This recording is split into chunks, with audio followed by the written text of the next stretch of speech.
In a city where the trade of fabrics and silks was the heart of the economy, there lived a tailor named Omar, renowned for making suits for the most important men in the region. His shop occupied 3 floors of an old building in the center, and his display windows exhibited imported velvets, brocades, and linens that shimmered in the sunlight. Omar had inherited the business from his father, who in turn inherited it from his own, and he felt proud to continue this family tradition that had already spanned 4 generations. But Omar had an obsession that consumed him. He needed a male heir to continue the legacy. Each night, as he closed the shop and reviewed the day's accounts, he looked at the photographs of his ancestors hanging on his office wall and wondered if his lineage would end with him. He was married to Amina, a woman of calm temperament and skilled hands, who helped him in the business by embroidering the most delicate details on the garments. 5 years of marriage had passed without Amina becoming pregnant, and the pressure from Omar's family grew with each gathering, with each comment disguised as concern. It was during the 6th year that Amina finally felt the first symptoms. The dizziness came one morning while she was preparing breakfast, and she had to sit down because her legs were trembling. Omar, seeing her pale, immediately called the family doctor. When the doctor confirmed the pregnancy, Omar couldn't contain his emotion. He hugged Amina with a force that almost left her breathless, but then, that same night, when they were alone in the bedroom, he told her something she would never forget. "Amina, if a boy is born, I'll build you the most beautiful house in the city. But if it's a girl..." He paused, staring at her intently. "You'll have to leave. I cannot allow my surname to be lost in the hands of a son-in-law. I don't know, who hasn't worked a single day in this business." Amina felt the world stop. She tried to argue, to remind him that a son or daughter were equally valuable. But Omar had already made his decision. "That's just how things are," he said, turning his back and switching off the light. The months passed, and Amina's belly grew. She worked fewer hours in the shop, but never stopped embroidering. In fact, she began to embroider with more dedication than ever, as if each stitch were a silent prayer. She embroidered flowers, birds, entire constellations on handkerchiefs and tablecloths that she then stored in a wooden trunk. She didn't know why she did it, but she felt these pieces would be important someday. When the moment of childbirth arrived, Omar waited outside the room with clenched fists and a tense jaw. The midwife finally emerged, with an expression that revealed nothing, and told him, "It's a healthy, beautiful girl." Omar didn't respond. He simply nodded, went in to see Amina for a moment, looked at the baby without touching her, and left the house. During the following 2 weeks, Omar barely spoke. He kept his word in a cold manner. He bought Amina a small house on the outskirts of the city, near the river, far from the commercial district. The house had 2 bedrooms, a narrow kitchen, and a backyard with a pomegranate tree. It wasn't luxurious, but it had what was necessary. Omar left some money, enough for a few months, and before leaving, he pronounced the words of divorce according to tradition. Amina didn't cry in front of him. She waited for him to leave, closed the door, and only then allowed the tears to fall. The first months were hard. Amina tried to sell some of the embroidery she had made during pregnancy, but the market was saturated. Many women embroidered, and she didn't have the reputation or contacts to stand out. The money Omar had left her ran out quickly, and she began to ration food. She ate once a day so that her daughter, whom she named Salma, would have enough milk.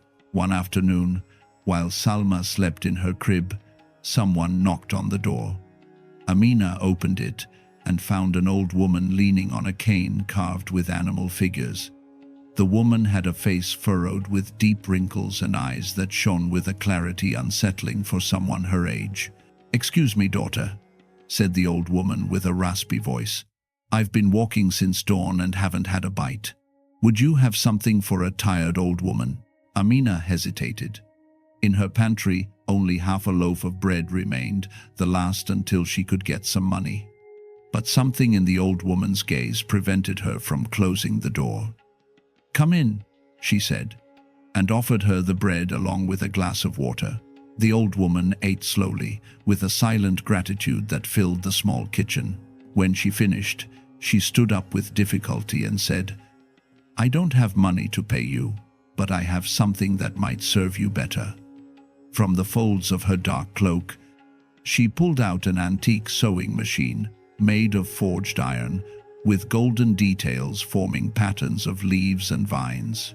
It was surprisingly small, about the size of a shoebox, but weighed as if it were made of lead. If this story is captivating you, leave me a comment telling me what you think is going to happen with that machine. And if you want more stories like this, subscribe to the channel so you don't miss anything. "This belonged to my grandmother," said the old woman. "It's not an ordinary machine, but you must use it carefully, and never, ever let greed dominate you." Before Amina could ask questions, the old woman went out the door and disappeared down the dusty road. Amina observed the machine for hours. On the base were tiny engravings, almost imperceptible, of figures that seemed to dance. That night, after putting Salma to bed, she decided to try it. She had fabric scraps she had brought from Omar's house and thought about making a small dress for the girl. She prepared the threads, placed the fabric under the needle, but was so tired that she could barely make 3 stitches before falling asleep in the chair. When she woke at dawn, what she saw left her paralyzed. The dress was finished. Not only that, it was a masterpiece. The seams were perfect, invisible, and someone had added embroidery on the collar depicting a garden full of butterflies. The fabric, which was simple white cotton, now had a subtle shine, as if it had been treated with something special. Amina searched the entire house for an explanation. No one had entered. The doors and windows were closed. During the following days, Amina experimented with the machine. Each night she left fabric and thread prepared, and each morning she found a finished garment, always with details she had never planned. A secret pocket, a hem with gold thread, a mother-of-pearl button where there should have been a wooden one. The garments weren't just beautiful, they were perfect. She began to sell them at the market, but carefully. She didn't want to attract too much attention. She charged fair prices, never excessive, and with the money she bought food, clothes for Salma, and saved a little for the future. Life improved. They weren't rich, but they didn't go hungry either. Salma grew quickly. She was a curious girl, with big eyes and easy laughter. At 4 years old, she was already helping her mother organize threads by color. At 7, she drew designs on paper and asked Amina if she could sew them. The girl knew nothing about the magic machine. To her, her mother was simply the best seamstress in the world. But one night, when Salma was 11 years old, she couldn't sleep.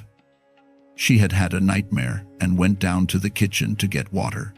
She heard a strange sound coming from the workshop where her mother worked. A soft, rhythmic hum, accompanied by what sounded like tiny laughter. Salma approached silently and looked through the crack in the door. What she saw left her breathless.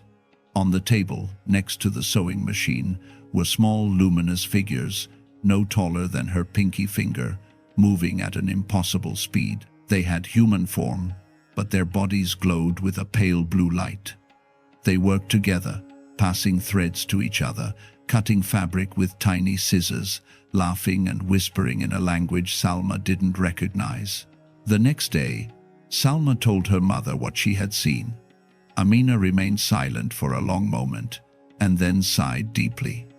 "I suppose it was inevitable that you'd discover it," she said. She told her the whole story. The old woman, the machine, the creatures that worked every night. "They are spirits of the fabric," Amina explained. "According to the old woman, they are bound to this machine by an ancient debt and can only be freed when the secret is revealed by someone of pure heart." Salma listened attentively, her eyes shining with fascination. "And what will happen now?" she asked. That night, the old woman returned. This time she came accompanied by a faint light that seemed to float around her. "The pact has been broken," she announced. "The creatures will soon depart. But first, they are permitted to grant one last wish." Amina felt panic. This was her livelihood. Without the machine, how would she support Salma? But before she could speak, Salma stepped forward. "I want them to teach me," said the girl with a firm voice. "I want to learn everything they know about sewing, embroidering, designing. I don't want them to leave without giving me that gift." The old woman smiled, and for the first time since they'd known her, she seemed truly pleased.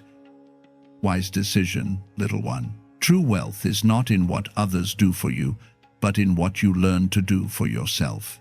For 3 months, every night, the creatures taught Salma.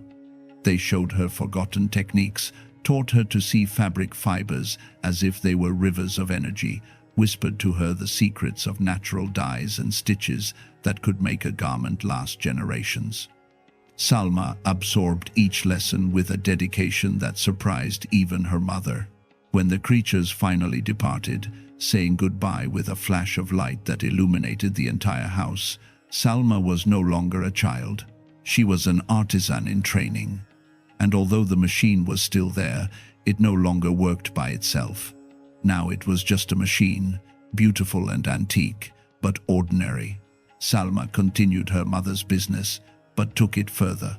She experimented with new designs, mixed traditional styles with modern ideas she saw in magazines that arrived from the capital. At 18, she already had clients from other cities who traveled specifically to commission dresses from her. At 23, she had opened her own workshop with 5 employees.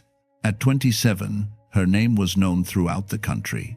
Amina, now with gray in her hair and wrinkles around her eyes, watched her daughter with a pride that didn't fit in her chest. They had gone from that little house by the river to a larger property in the city center, with gardens and fountains. But Salma never forgot where they came from. Each month, she donated clothes to orphanages and nursing homes. Each year, she organized free workshops to teach needy women the craft of sewing. It was during one of those workshops that Amina saw a man among the crowd of people waiting to receive help. He was in line to receive clothes, hunched over, with a cane and threadbare garments. When his turn came, Amina recognized him. It was Omar. She hadn't seen him in almost 30 years. The man who was once the proud owner of the best tailor shop in the city now seemed like a shadow of himself. His hands trembled, and his gaze was that of someone who has lost everything. "Omar," Amina said softly. He looked up, and in his eyes there was a flash of recognition followed by deep shame. "Amina, I didn't expect to see you here. What happened?" she asked, without a trace of resentment in her voice. Omar lowered his head. "After you left, I remarried. I had the son I wanted. I called him Rashid and raised him to take my place." He paused, his voice breaking. "I trained him from childhood, gave him everything. But as he grew, he became different, careless, arrogant. He got in with bad company. He started gambling, drinking. I tried to correct him, but he yelled at me, told me I was a bitter old man. When he turned 25, I gave him control of the business, thinking responsibility would straighten him out." Omar swallowed with difficulty. In less than 3 years, he lost everything. He sold the fabrics at ridiculous prices to pay gambling debts. He stopped paying suppliers. Clients left. When I tried to intervene, he threw me out of my own shop. The last time I saw him, he told me I was a burden. The building was auctioned off by creditors 2 years ago. Since then, I've lived on charity." Amina listened in silence. She should have felt satisfaction, a confirmation that her suffering had been avenged by life itself. But what she felt was something more complex, a mixture of sadness for the lost time and a strange peace knowing that she and Salma had built something better. "Come with me," Amina said. She took him to where Salma was, who had just finished teaching an embroidery stitch to a group of older women. "Salma," Amina said, "there's someone you should meet. This is Omar, your father." Salma looked at the old man in front of her. She had grown up hearing stories about him, most of them painful, but the woman she was now, the one who had been shaped by the teaching of magical beings and her mother's example, saw beyond resentment. "Do you have somewhere to stay?" Salma asked. Omar shook his head. "Then stay with us. There's a room in the house we don't use, and tomorrow, if you want, you can help in the workshop. We always need someone who knows about fabrics." Omar cried. He couldn't help it. Tears ran down his wrinkled face as he repeated, "I don't deserve this. I don't deserve your kindness." "It's not about deserving," Salma said. "It's about choosing to be better than our circumstances." In the following months, Omar slowly integrated into the workshop routine. He couldn't sew like before. His hands no longer had the steadiness, but he could organize, he could advise, he could tell stories about ancient techniques that Salma found fascinating. And every night, before sleeping, he sat in the small garden of the house and looked at the stars, wondering how he had been so blind for so long. One day, while checking some fabrics in the storage room, he found the old sewing machine that had started it all. It was on a high shelf, covered in dust, but well cared for. He ran his fingers over the engravings and felt a strange warmth emanating from the metal. "That machine has a story," said Salma, appearing behind him. "I'd like to hear it," Omar responded, and Salma told him. She spoke to him of the old woman, of the magical creatures, of the nights of learning. She told him how her mother had never used that magic to become rich, but only to survive with dignity. She explained that the true lesson wasn't in the magic, but in the wisdom of knowing when to let go of power and trust in one's own effort. Omar listened attentively, and when Salma finished, he said something he had never said in his life. "I was wrong. I was wrong about everything I valued. I thought a surname was the most important thing.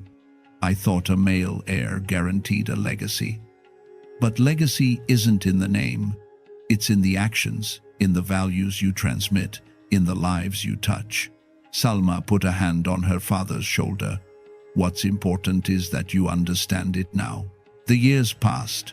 Salma expanded her business, opened sewing schools in different cities, published books on design techniques. She married an architect who shared her vision of helping disadvantaged communities, and together they started projects that combined textile design and sustainable construction. Amina lived to see her grandchildren, who grew up hearing the story of the magic machine as if it were a fairy tale. Omar spent his last years in peace, working in the workshop until his health no longer allowed it. Before dying, he gathered Salma and Amina and told them, "Thank you for teaching me that the true value of a person isn't in their gender, nor in their inheritance, but in their heart. Salma, you are the child I always needed, not because you're male or female, but because you're good, wise, and generous. Forgive me for taking so long to see it." The sewing machine remains in the house, now as a family relic. Salma sometimes looks at it and remembers those magical nights of her childhood. Her children ask her if the story is real, and she always responds, "The most real magic isn't what makes things appear out of nothing, but what transforms people." If you made it this far and you're left thinking about this story, subscribe to the channel and share it with someone who needs to hear it. The elders of a village lost among the mountains tell that many years ago there lived a blacksmith named Esteban, a man with calloused hands and a generous heart who had raised his 3 daughters alone after his wife's death. The girls were his only joy in this world. Catalina, the eldest, was clever and determined. Beatriz, the middle one, was dreamy and artistic, and little Lucia, quiet but observant, with a gaze that seemed to see beyond the obvious. The blacksmith loved them madly and never denied them anything, working from dawn until the sun hid behind the snowy peaks to give them everything they needed. The house where they lived was modest but cozy, with an attached workshop where Esteban's hammer constantly rang against the anvil, creating tools, horseshoes, and all kinds of iron objects that the village inhabitants needed.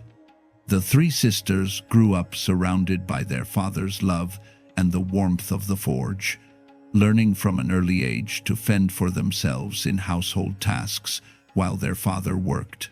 One autumn day, when the leaves were beginning to turn golden and red, a messenger from the king arrived in the village with a proclamation. Expert blacksmiths were needed in the kingdom's capital to forge weapons and armor, as difficult times were approaching at the borders.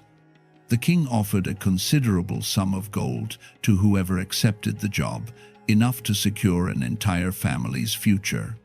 Esteban thought of his daughters, of the marriages he would need to arrange for them, of the dowries they would need, of the house they deserved. That opportunity was unique, but it meant being away from the village for at least 3 months, perhaps 4 if winter came early and closed the mountain passes. Anguish consumed him for days on end. How could he leave his 3 daughters alone in that house? Far from the village center, at the edge of the dark forest that everyone avoided after nightfall. He had no close relatives to trust, and although the girls were already quite grown, they had never been alone for so long. For a whole week, Esteban couldn't sleep, tossing and turning in his bed while listening to the autumn wind beat against the wooden shutters. Finally, he made a decision. One morning, before dawn, he set out for the neighboring village's market, where animals of all kinds were traded. There, with the money he had saved for years, he acquired 4 creatures. A black cat with yellow eyes and shiny fur, that the seller assured was the best mouse hunter in the entire region. An enormous mastiff dog, with a powerful jaw and unwavering loyalty, who intimidated just by his presence. A red rooster, with an imposing crest, whose crow could wake the dead. And finally, a grey donkey, old but sturdy, who could help the girls with heavy loads if they needed it. When Esteban returned home with those animals, the girls received him with laughter and amazement. "Listen well," said the blacksmith in a grave voice, gathering his 3 daughters in the main room of the house while the animals watched from different corners. "I must leave tomorrow at dawn for the capital. I will be away for several months, but these friends I've brought you will take care of you in my place. The rooster will wake you every morning and alert you if anything strange happens. The donkey will help you with water from the well and with firewood. The dog will guard the entrance and no evil can cross while he lives. And the cat will hunt vermin and keep the house clean of pests." Esteban looked intently at each of his daughters before continuing. "I've filled the pantry with provisions for 4 complete months. Flour, dried legumes, salted meat, oil, honey, cured cheese. You'll lack nothing. But you must promise me something. Don't open the door to anyone, absolutely no one, no matter what they tell you or what they promise you. If you need something urgent, have one of you climb to the roof and call the miller's neighbor, Mrs. Rosario. She is trustworthy and will help you. I'll pay her generously when I return." The girls nodded, though with some apprehension on their faces. Little Lucia hugged her father tightly, as if sensing that something bad might happen. "Father," she whispered, "what if someone tries to hurt us?" Esteban knelt to be at his youngest daughter's height and stroked her brown hair. "That's why I'm leaving you the dog, little one. As long as he lives, nothing bad will happen to you. Trust in the animals. They perceive danger much sooner than we do." The next day, when the first lights of dawn were barely beginning to tint the sky pink and orange, Esteban kissed each of his daughters, gave them his blessing, and departed with a small backpack on his shoulder, walking along the path that led to the main road. The 3 sisters saw him off from the door, watching as their father's figure grew smaller and smaller until it disappeared around a bend in the road. The first days passed relatively normally. The sisters established a routine. Catalina, the eldest, was in charge of cooking. Beatriz took care of cleaning and mending clothes, and little Lucia fed the animals and drew water from the well with the donkey's help. The black cat, whom they named Shadow, proved to be indeed an exceptional hunter, bringing each morning some mouse or rat he had caught during the night. The rooster, baptized as Carmelo, religiously fulfilled his duty of waking them at dawn. The donkey, whom they called Grison, patient and calm, greatly facilitated heavy tasks. And the dog, whom they named Guardian, remained almost always lying in front of the main door, with his brown eyes always alert, watching every movement, every shadow, every sound that came from outside. But Shadow, the black cat, had a proud and sensitive character. One afternoon, approximately 2 weeks after Esteban's departure, Catalina was in the kitchen preparing a fish stew. She had gotten some fresh trout from the nearby stream and was cleaning them on the wooden table, removing the scales with a sharp knife. The smell of fish flooded the entire house, and Shadow, attracted by the smell, entered the kitchen with his elegant and silent gait, meowing softly while rubbing against Catalina's legs. "Not now, Shadow," said the girl without paying much attention, concentrated on her task. But the cat insisted, jumping on the table and dangerously approaching the trout. "Get out of here, damn animal," shouted Catalina, losing her patience, and took the broom that was leaning against the wall, hitting the cat on the back with more force than necessary. Shadow jumped from the table with a howl of pain and rage, his yellow eyes shining with a strange light in the kitchen's dimness. He remained motionless for a moment, staring fixedly at Catalina with an intensity that would have made anyone uncomfortable. "You'll see what's coming to you for this," his gaze seemed to say, though obviously he spoke no words. Then, with his tail bristled and his back arched, he ran out of the kitchen and disappeared into the shadows of the house's interior. Catalina didn't give much importance to the incident, thinking that the cat was simply angry and that it would pass soon. She continued with her dinner preparation, not suspecting the consequences that act of impatience would have. That night, while everyone slept, Shadow stealthily entered the small storeroom where they kept provisions and various household items. There, on a low shelf, was the tin box where they kept the matches, those small wooden sticks with phosphorus tips that they used to light the fire in the kitchen and fireplace. With deliberate malice, the cat urinated on the box, soaking it completely. The contents became damp immediately, and the matches were rendered useless, though this wouldn't be noticed until someone tried to use them. The next day in the afternoon, when it was time to prepare dinner, Catalina went to get the matches to light the fire in the iron stove. She took the box, opened it, and immediately wrinkled her nose at the strong smell of cat urine. "This can't be," she exclaimed, pulling out one match after another, all damp and useless. That damn cat ruined them all. She called her sisters to show them the disaster. Beatriz suggested that perhaps they could dry them in the sun, but Lucia, who examined the matches more closely, shook her head. "They're completely ruined. The phosphorus has dissolved with the moisture. They won't work even if we dry them. I'll have to climb to the roof to call Mrs. Rosario," said Catalina, remembering her father's instructions. She climbed the ladder to the red tile roof, from where the mill could be seen at a certain distance, and began shouting the neighbor's name. But there was no answer. The mill house seemed empty, with closed windows. Catalina shouted several more times, but no one responded. She came down discouraged and gathered her sisters. "Mrs. Rosario isn't there. She probably went to the village. What do we do now? Father forbade us to open the door to anyone and to go out after nightfall." Beatriz proposed waiting until the next day, but the stomachs of all three were rumbling with hunger as they hadn't eaten anything hot all day.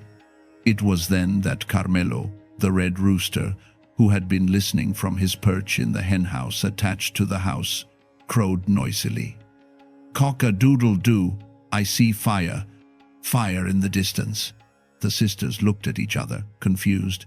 "Did the rooster speak?" asked Beatriz incredulously. "The animals that father brought us are not ordinary," murmured Lucia in a quiet voice. They looked out the window facing the forest and, indeed, in the distance, among the dark trees, an orange light shone, like from a bonfire or a lit lamp. If you want to know how this story continues and not miss the next tales from the channel, subscribe now and activate the bell. "We could go there and ask them to lend us a match or an ember," suggested Catalina. Lucia frowned. "Father told us not to go out after nightfall." But Catalina had already made a decision. "We won't go far, just to where that light is. It will be quick. Besides, we'll die of hunger if we don't cook something soon." Beatriz, always the most conciliatory, supported her older sister's idea. Lucia, despite her reservations, had no choice but to follow them. The three put on their wool capes, took an oil lantern, and left the house, followed at a certain distance by Guardian, the mastiff dog, who sensed the danger but couldn't disobey when his mistresses went out.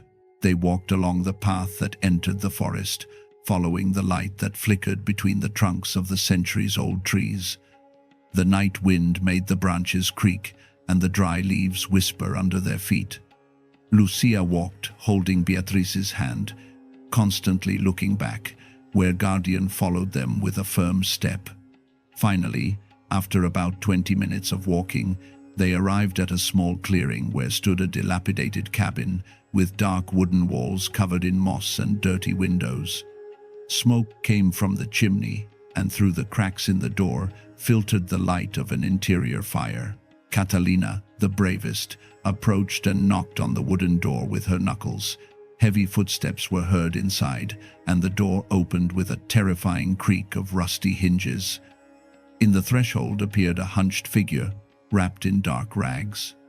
It was a woman, or at least seemed to be, but she kept half her face hidden under a tattered hood. The only thing visible was a mouth with cracked lips and a hooked nose. "What do you want at this hour?" she asked in a harsh and unpleasant voice, like the scraping of stones. Catalina swallowed but maintained her composure. "Excuse me, ma'am. Our matches got ruined and we need fire to cook our dinner. Could you lend us an ember or a match?" The creature in the threshold remained motionless for a moment, as if evaluating the three girls in front of her. Then, a crooked smile appeared on those cracked lips. "Of course, my girls.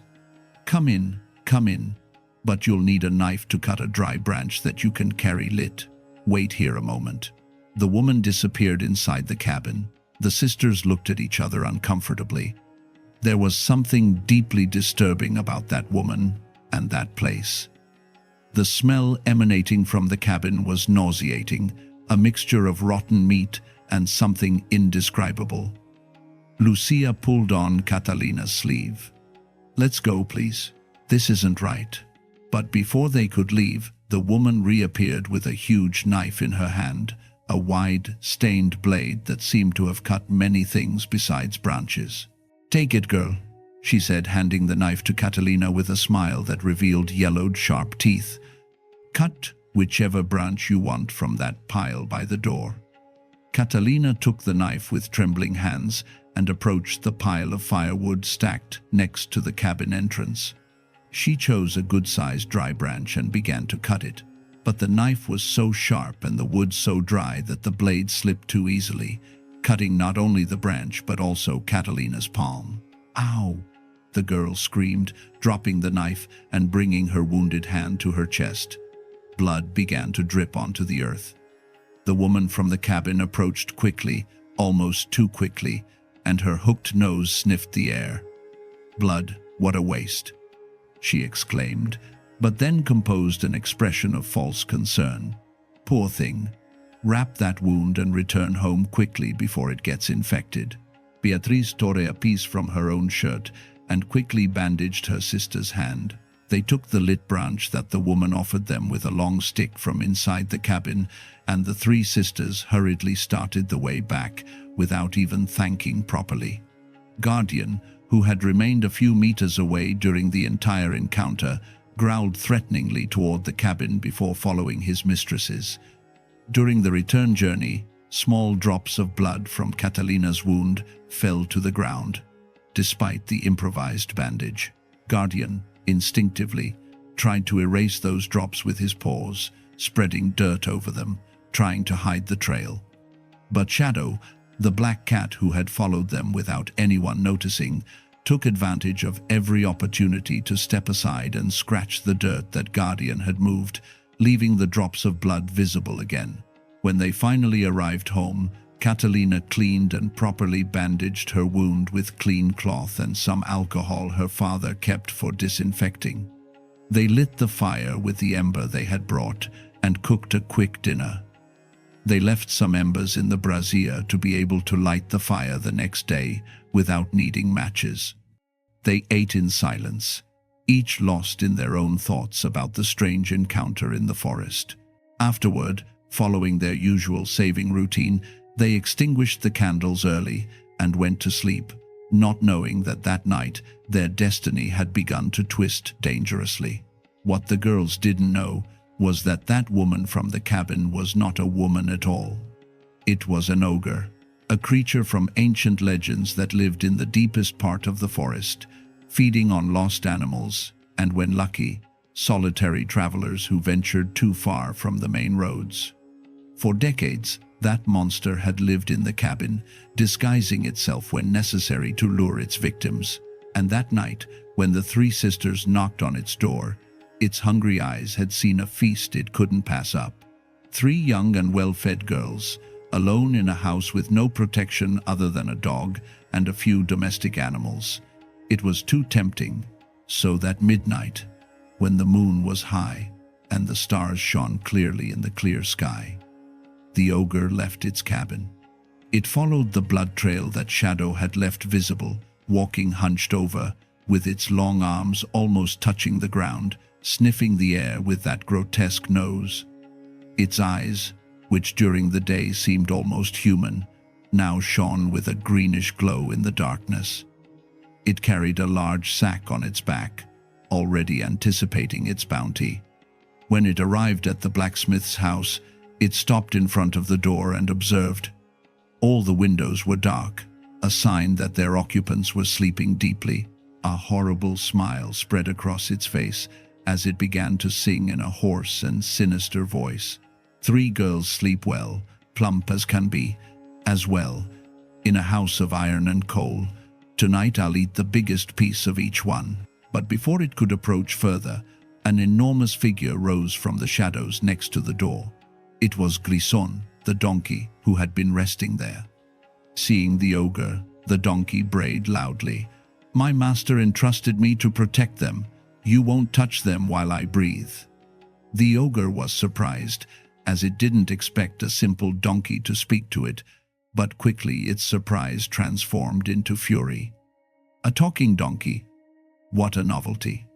Well, you'll be my appetizer. Then, with surprising speed for its size, the ogre jumped on Grison, and although the brave donkey fought, kicking and biting, it was no match for the creature's supernatural strength. In a few minutes, the ogre had killed the donkey and devoured it almost completely, leaving barely some scattered bones. Momentarily satiated but still hungry for human flesh, the ogre returned to its cabin, planning to return the following night. The next morning, when Lucia went out to feed the animals, she discovered with horror the remains of Grison. Her screams alerted her sisters, who came running out. Guardian sniffed the bones and growled deeply, recognizing the ogre's smell. The sisters buried what remained of the poor donkey in the back garden, crying bitterly. "What could have done this?" sobbed Beatriz. "It was a bear, or maybe wolves," suggested Catalina, though in her heart she knew that no common animal would have left the bones that way. Only Lucia remained silent, remembering the forest cabin and the strange woman, beginning to connect dots that her sisters still didn't want to consider. The second night, the ogre returned. This time, it sang its song again. 3 girls sleep well, plump as can be, as well. In a house of iron and coal, tonight I'll eat the biggest piece of each one. Carmelo, the red rooster, who was in his hen house, heard the ogre's voice and jumped from his perch, flapping his wings and singing with all his strength. Cock-a-doodle-doo! My master entrusted me to protect them. You'll never touch them. The ogre laughed wickedly. Another talking animal. This place is full of surprises, but you're nothing more than a morsel. The rooster fought valiantly, pecking and scratching with his spurs, but he too was no match for the ogre. In a short time, Carmelo was devoured, feathers included. The ogre again withdrew, promising itself to return the following night to finally enjoy its true prize. On the third day, the sisters found Carmelo's bloodied feathers scattered around the yard. Fear began to settle in the house. They could no longer deny that something terrible was happening. Guardian spent the whole day vigilant by the door, barely eating, aware that he was the last line of defense between his mistresses and the evil that lurked. That third night, when the ogre appeared again and sang its horrifying song, Guardian launched himself against it with all his fury. The mastiff dog was large and strong, trained to fight, and the ogre found in him a formidable adversary. The battle was brutal and noisy. Guardian bit and tore, barking ferociously, while the ogre tried to grab him with its claws. The noise woke the sisters, who looked out terrified through the windows. They saw then, under the moonlight, the ogre's true form, a hunched creature, with greenish skin covered in warts, disproportionately long arms ending in claws, and that frightening face that was a nightmare made real. The battle seemed eternal, but finally, the ogre managed to gravely wound Guardian. The dog fell to the ground, bleeding, but even so tried to get up, growling weakly. My master entrusted me to protect them. The ogre, wounded and exhausted itself too, decided to withdraw again. I'll return, it promised before disappearing into the darkness. The sisters ran out and carried Guardian inside the house. The poor dog was gravely wounded, with deep claw wounds on his side.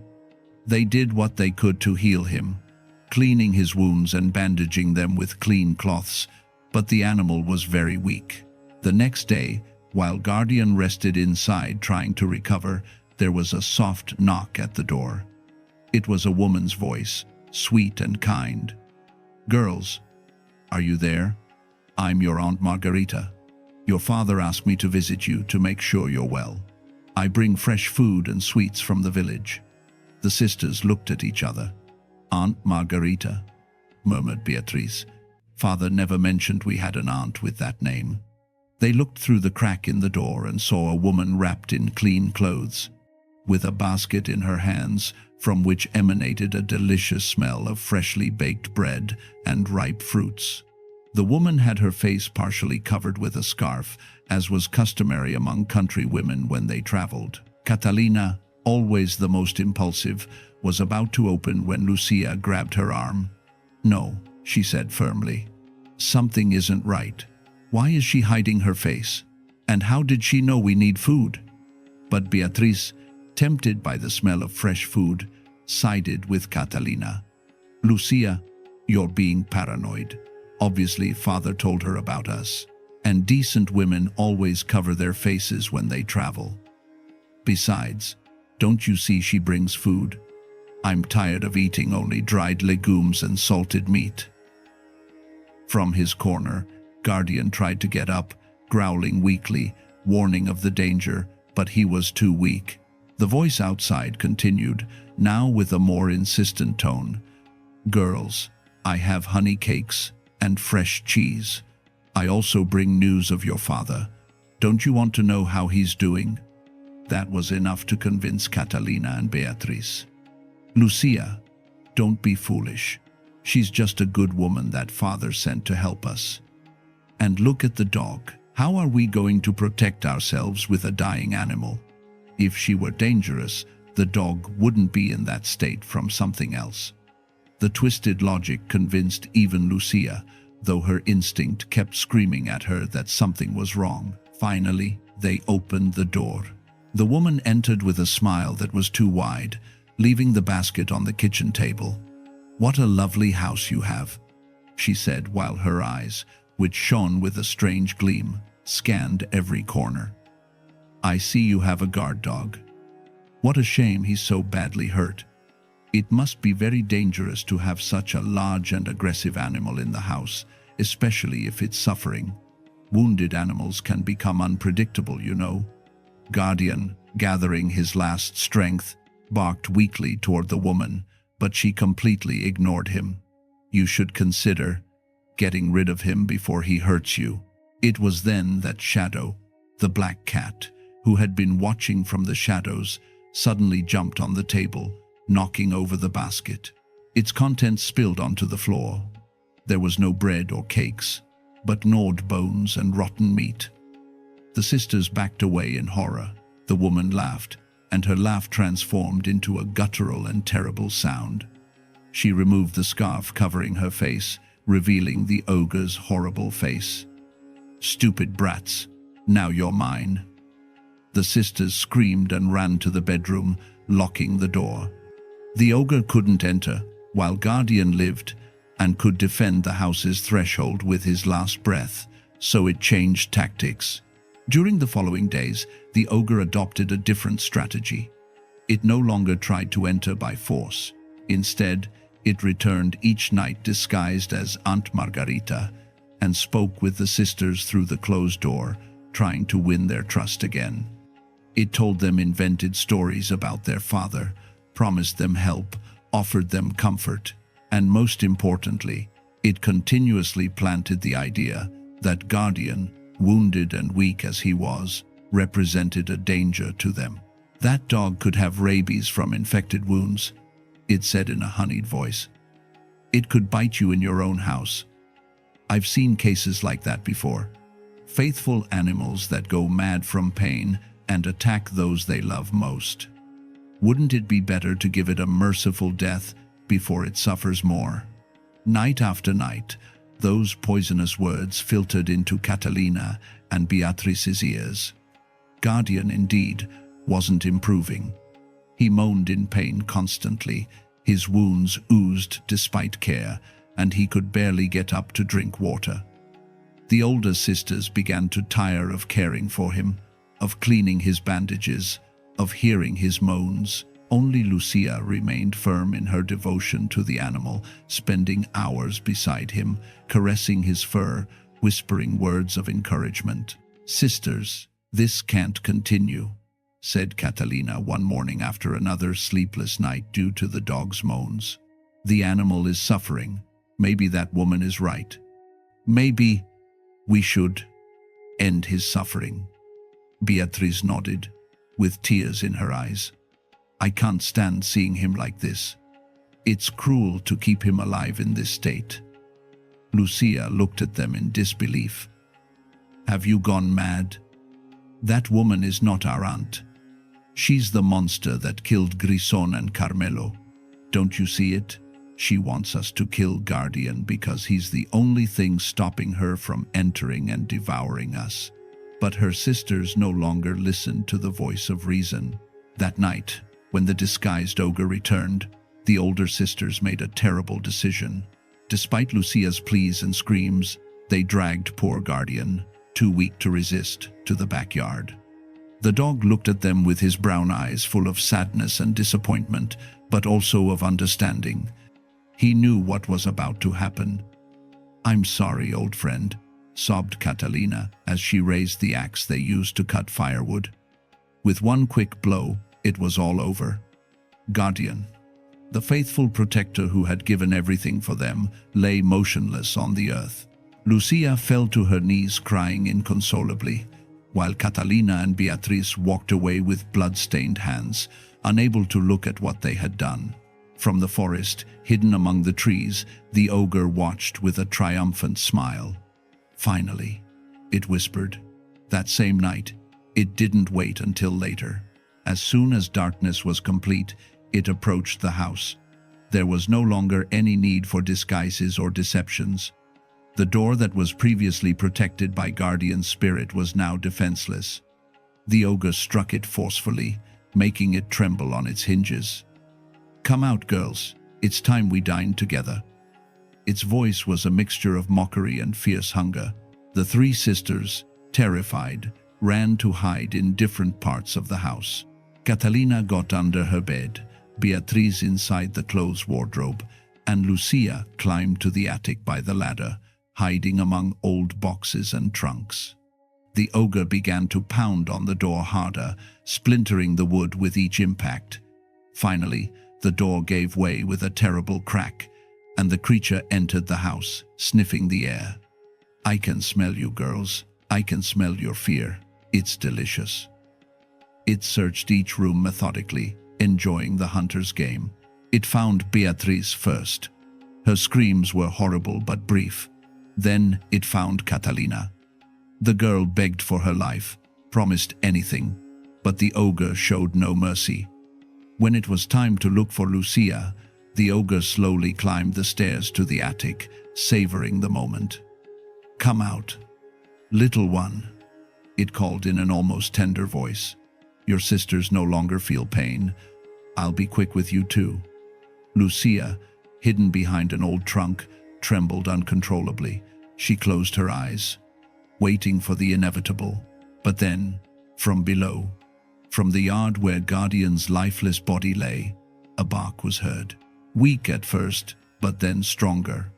"My master entrusted me to protect them. As long as my spirit persists, you won't touch them." The ogre froze, turning its head grotesquely toward the window. Down there, in the yard illuminated by the moon, Guardian's translucent figure had risen. It wasn't the wounded and dying dog from before, but the magnificent mastiff in his best form, his eyes shining with a supernatural fire. The faithful dog's ghost began to bark with a strength that shook the house's foundations, a bark that seemed to come from the depths of the earth itself. The ogre, terrified for the first time in its long existence, ran down the stairs. The spirits of loyal animals were things that even ogres feared, for their devotion transcended death itself and could cause true harm to creatures of darkness. The ogre fled from the house, pursued by Guardian's ghost, who bit and tore at it with spectral teeth that could indeed wound it. The chase took them back into the forest, deeper and deeper, until they reached a steep ravine. The ogre, in its panic, didn't see the precipice and fell, rolling hundreds of meters until it crashed against the rocks at the bottom. Its body was destroyed, and its evil spirit finally dissipated into the night. Guardian, his mission fulfilled even after death, returned to the house. Lucia had come down from the attic and was in the yard, crying over the dog's cold body. The spirit approached her, and for a moment, the girl could see it clearly. Guardian licked her hand with his spectral tongue, one last show of affection, and then vanished into a soft golden light that rose toward the starry sky. Lucia remained there all night, alone, traumatized by everything she had witnessed, crying not only for the dog, but for her sisters, whose lives had been taken by their own foolishness and by the evil they had invited to enter. When dawn broke, Lucia wandered through the empty house like a ghost herself. She couldn't stay there, between those walls that now held such horrible memories. She went out to the main road and walked aimlessly until a merchant's carriage found her and took her to the nearest village. There, in the local priest's house, she waited for weeks until finally the news arrived that her father had returned from the capital. Esteban, when he finally arrived home and found the shattered door, the bloodstains, and no trace of his daughters except for some torn garments, fell to his knees howling in pain. The neighbors told him about the girl who had been found on the road, and he ran to the village to reunite with Lucia. He found her emaciated, with a lost look, aged beyond her years by the trauma. Between sobs, she told him the whole story. The incident with the cat, the ruined matches, the trip to the forest, the disguised ogre, the death of the animals, and finally, her sister's terrible decision to kill Guardian. The blacksmith cried bitterly, but also felt a spark of hope, knowing that Guardian's spirit had saved at least one of his daughters. Together with a group of men from the village, he returned to his house and followed the trail to the ravine where they found the ogre's remains. They also discovered the creature's cabin, and inside it, a considerable treasure that the monster had accumulated during decades of robbing travelers. Gold, jewels, precious objects of all kinds. According to the kingdom's law, that treasure now belonged to Esteban, as the ogre's victim. With that wealth, the blacksmith could have rebuilt his life, bought a new house, lived comfortably, but none of that mattered without his other two daughters. He then decided to use part of that gold to build a monument in the village cemetery in memory of Catalina and Beatriz, two sisters who had lost their lives for not listening to wisdom when it was offered to them. He also erected a stone statue of Guardian in the village center, so that everyone would remember the dog's unwavering loyalty, who had protected his mistresses even beyond death. The rest of the gold he donated to charitable works, orphanages and hospitals, feeling that wealth stained with his daughter's blood could never bring him happiness. He moved with Lucia to a smaller house in the village center, where she could be surrounded by people and never again feel alone or vulnerable. Over time, Esteban aged and withered, consumed by the pain and guilt of having left his daughters alone, even when he had tried to protect them in every way he knew. Lucia grew up under the weight of those memories. She never married, never had children of her own. Instead, she dedicated her life to caring for her father in his old age, and after he died, she became a kind of counselor in the village. People came to her seeking wisdom, and she always had the same story to tell, adapting it to each situation. She spoke to them about the importance of listening, especially to those who can see dangers that others don't perceive. She spoke to them about not being seduced by deceptive appearances or sweet promises when something inside screams warning. And above all, she spoke to them about loyalty, about how true protectors often come in forms we don't expect, and how despising or destroying that protection out of impatience or comfort can have devastating consequences. The black cat, Shadow, who had been indirectly responsible for starting the whole tragedy through his vengeful act of ruining the matches, disappeared the night the ogre was defeated. No one saw him again. Some said he had fled to the forest, consumed by guilt. Others claimed to have seen him in the shadows near the cemetery, as if mounting eternal guard over the graves that his wounded vanity had helped to fill. Lucia, in her later years, used to say that she had forgiven the cat, for she understood that all beings, human or animal, can make mistakes when they act from pain or wounded pride. The true lesson, she said, wasn't in blaming the cat, but in recognizing how small cruelties can unleash cascades of tragedies. When Lucia finally died, already an old woman, they buried her next to her father's grave, near the monument he had erected for her sisters. And legend tells that on certain full moon nights, when the wind blows from the forest toward the village, one can see the translucent figure of a large mastiff dog walking among the graves, still standing guard, faithful even in the afterlife. The village children learned not to fear that apparition, but to greet it with respect. For Guardian never abandoned his duty to protect, and his spirit became the guardian not only of that family, but of all who lived in that place. The blacksmith's house, the one that was the scene of so much horror, was demolished by order of the new mayor, who considered that no building that had harbored such evil should remain standing. In its place, they planted a garden of white roses, flowers that, according to local tradition, had the power to keep evil spirits away. And in the center of that garden, They placed a bronze plaque with an inscription that read, "Here lived 3 sisters. 2 lost their lives for not listening. 1 survived to tell their story." May those who read this learn, wisdom doesn't always come from the elders, and loyalty is the most sacred of gifts. Years passed and generations succeeded one another. The story of the 3 sisters and the forest ogre became a local legend that mothers told their children as a warning.